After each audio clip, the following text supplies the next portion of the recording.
Já disseram que o documentário é uma forma de tratamento criativo da realidade. Mas em uma época de reinvenção de linguagens, inclusive da própria linguagem do cinema, será que ainda existem diferenças entre os filmes de ficção e os documentários? E como funciona a relação dos documentaristas com as histórias que eles contam? Já que, via de regra, são histórias reais, que afetam a vida das pessoas envolvidas. Rock e pancadaria. O projeto Rock 24 Horas termina antes do tempo previsto por causa da violência. Belém ia estourar no cenário rock brasileiro. A questão principal que alguém precisa para fazer um documentário que preste, eu acho que é ter um ponto de vista sobre o mundo, assim. O documentário ele é um formato injustiçado, eu acho, assim, né?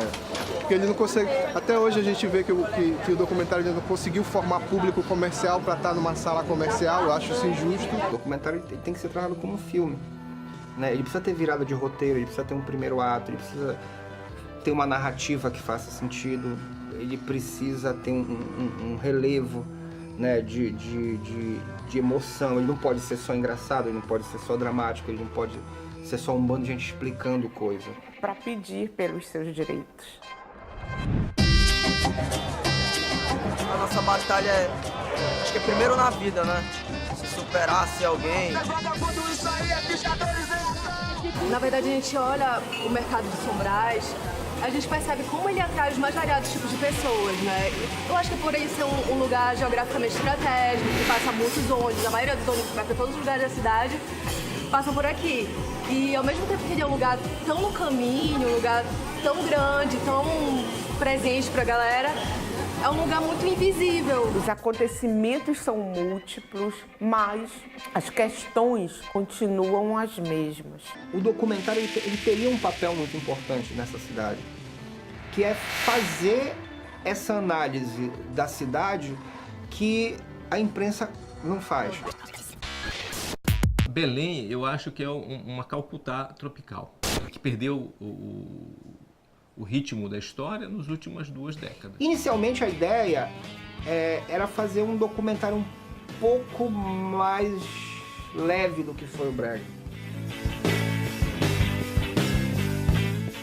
A questão é que eu e o Gustavo, quando a gente começou a gravar o filme, a gente foi percebendo que tinham questões muito mais importantes do que a música, né? E principalmente a questão urbana da cidade. O tema do Brega S.A. não é exatamente o Tecnobrega. O tema do Brega S.A. é as condições que permitiram o Tecnobrega existir.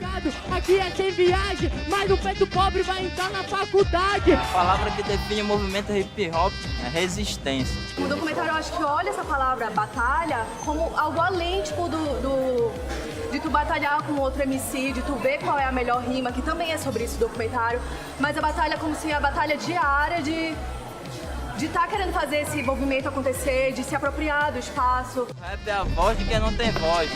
Nós somos o grito dos excluídos, entende? A gente fala pelos outros. Muitas coisas eu descobri porque eu ando a pé, eu não dirijo, por exemplo. Então eu ando a pé a cidade toda. E aí tu vê uma coisa, se tu anda pela cidade hoje, tu percebe quem tá migrando pra cá.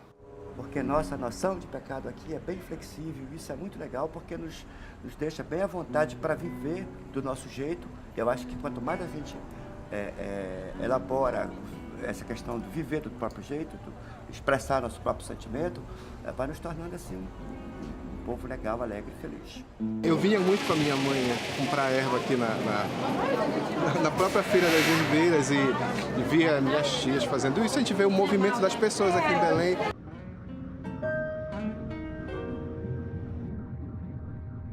As pessoas acreditam nisso e eu quis meio que misturar isso na história das mulheres daqui de Belém. E também está muito relacionado com o universo feminino, essa coisa do cheiro, das ervas. No Parque do Utinga, Robson filma um novo trabalho para a TV Cultura do Pará, emissora que há mais de 3 décadas produz documentários.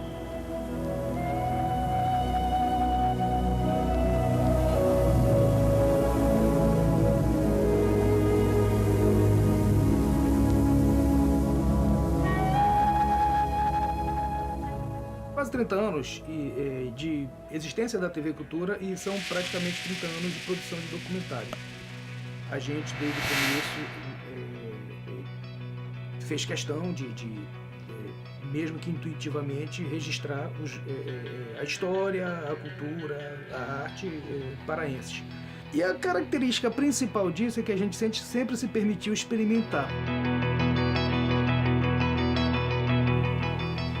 E isso vai permear um documentário que eles estão fazendo sobre o balanço do rock.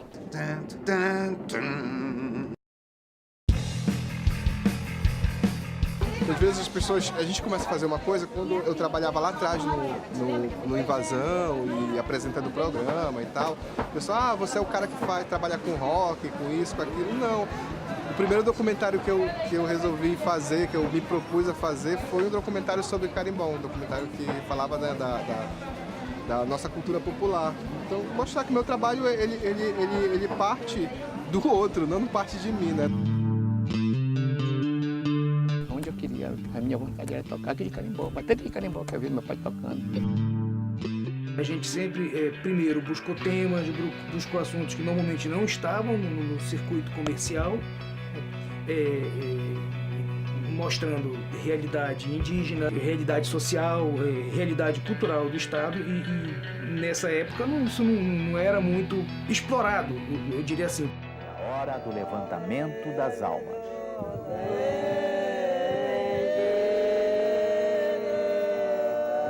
No momento em que não existia ainda a Lei Maria da Penha, né, e a Amazônia ainda era aqui muito violenta mesmo por natureza, por conflitos agrários, por assentamento de pessoas vindas de outros lugares, mas assentamento sem planejamento, né, sem assistência, e dentro disso tinha violência contra a mulher, obviamente, né.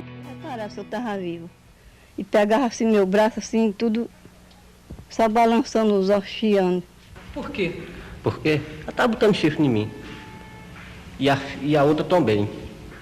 Aí eu, muito enfesado, fui. Hoje a gente exibe um documentário na televisão, na TV aberta, mas ele também vai para a internet. As pessoas vão assistir muitas vezes, as pessoas vão assistir continuamente, vão repetir, vão assistir em trechos, vão desmembrar. Então a linguagem mudou muito. Até alguns anos atrás não existia nenhuma política pública de investimento direcionado para o norte. As produtoras estão abertas a novos projetos, elas estão querendo novos projetos, tem produtoras habilitadas, então as pessoas que estão afim, né, a gente via muita gente, eu mesmo escuto muita gente me procurar, eu tenho uma ideia de documentário, eu tenho uma ideia de... Hoje a gente tem a possibilidade de realizar aqui no norte com qualidade, com bom equipamento, com capacitação de profissionais, porque existe dinheiro para isso, falta a gente se capacitar e se propor e se jogar, porque tem como fazer hoje em dia. Eu acho que a gente tem que criar uma geração de realizadores capaz de desenvolver um olhar específico sobre a Amazônia. Tanto a Amazônia rural, quanto a Amazônia urbana, porque é um lugar muito complexo, né? É um lugar com muitas contradições. E eu acho assim, a gente precisa de gente capaz de entender esse lugar e capaz de transformar as contradições desse lugar em filme. Geralmente as histórias que eu escolhi contar sobre Belém, elas poderiam acontecer aqui ou poderiam acontecer em qualquer outro lugar do mundo, entendeu? Então eu não vejo assim Belém como a cidade que só tem verde, a cidade que tu vai ver um índio em qualquer lugar. Assim, se acontecer aqui, ótimo. Mas, tipo, não é sobre isso que eu quero produzir. E o legal disso é ver que todos são diferentes um do outro. Não tem um processo unificado, essa coisa de fazer documentário, ficção, seja lá o que for. Cada diretor, cada realizador tem o seu processo particular. E eu acho que isso é importante, né? Eu quero produzir sobre pessoas, entendeu? Sobre histórias que podem acontecer com pessoas daqui ou com pessoas de Nova York ou com pessoas de qualquer lugar. Eu acho que se a gente conseguir criar essa leitura sobre a região, a gente consegue começar a pensar quais são os nossos problemas reais.